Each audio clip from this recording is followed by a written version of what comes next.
Computer knowledge के अति महत्वपूर्ण प्रश्न जो कि यूपी पुलिस एएसआई भर्ती में पूछे जा सकते हैं। तो पहला प्रश्न, पावर पॉइंट के लिए निम्नलिखित में से कौन सा सही है? तो डॉट पीपीटी पावर पॉइंट के लिए तो C3 C4 क्रियान्वित करने के बाद परिणाम मान क्या होगा? तो काउंट में इसमें सेल काउंट होते हैं, तो C3 अगर C4 को अगर काउंट किया जाए तो 2 आता है।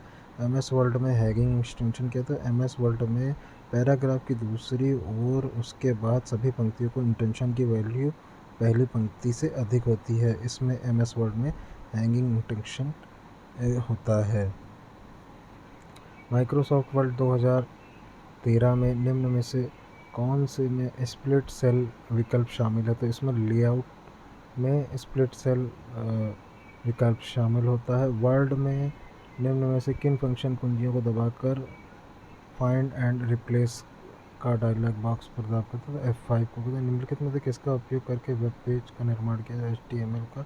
IP एड्रेस वर्ग में कुल संख्या होती है 5। नेफ्ट और RTGS क्या होता है? बैंक से बैंक इलेक्ट्रॉनिक फंड ट्रांसफ़र होता है। किसी ईमेल में फॉर्म टू डेटा और सब्जेक्ट फील्ड क्या होता है? ये ईमेल हेडर होता है। निम्नलिखित में से किस नेटवर्क टोपोलॉजी में एक नोड असफलता पूरे नेटवर्क अवस्थ कर देती है? तो इसमें रिंग टोपोलॉजी अवस्थ कर देती है। निम्नलिखित में से कौन सा वैन हार्डवेयर की आवश्यकता? तो राउटर।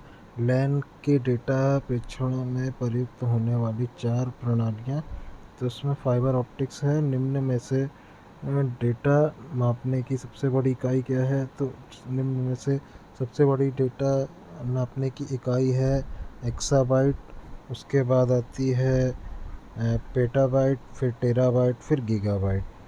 तो ग्रे कोड में क्रमिक संख्या में मान केवल भिन्न है, तो 1 होगा।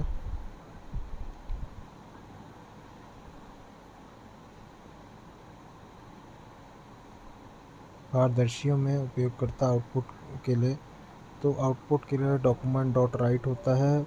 यदि आप फ्लोचार्ट एकीकृत मान इनपुट लेना चाहते हैं तो समांतर चतुर्भुज होता है। निम्न में से कौन सा एक समूह कहलाता है? तो इनमें से एक समूह होता है प्रोग्राम। किसी विशिष्ट उपयोगकर्ता या भूमिका से विशेष अधिकारों को हटाने के लिए तो रिवोक करते हैं। परस्पर संबंध में डेटा से डेटा तक पहुंचाने के लिए तो डेटाबेस मैनेजमेंट सिस्टम। तत्काल मैसेजिंग एप्लीकेशन, विंडोज़ मैसेंजर। अस्थिर मेमोरी क्या होती है? इसको रैम कहते हैं। कंप्यूटर डिस्प्ले को क्या कहते हैं? तो इसको वीडियो डिस्प्ले टर्मिनल कहा जाता है। कौन सा इनपुट डिवाइस एनालॉग सूचना और डिजिटल रूप में? तो इसको डिजिटाइजर कहते हैं। किस कंप्यूटर जनरेशन में IC को VLSI सर्किट में बदल दिया था? तो इसको 4th जनरेशन कहते हैं। निम्नलिखित में से कौन सा वैध पैमाना मात्रक CPU की गति को नहीं दर्शाता? तो लाप्स होता है। तो वीडियो अच्छी लगी हो तो लाइक कर दीजिए और कमेंट में अपने क्वेश्चन पूछ सकते हैं। यूपी ASI भर्ती में ये सेट 1 था। हम ऐसे ही सेट आपको और लाते रहेंगे। वीडियो लाइक कर दीजिए और चैनल को सब्सक्राइब कर दीजिए।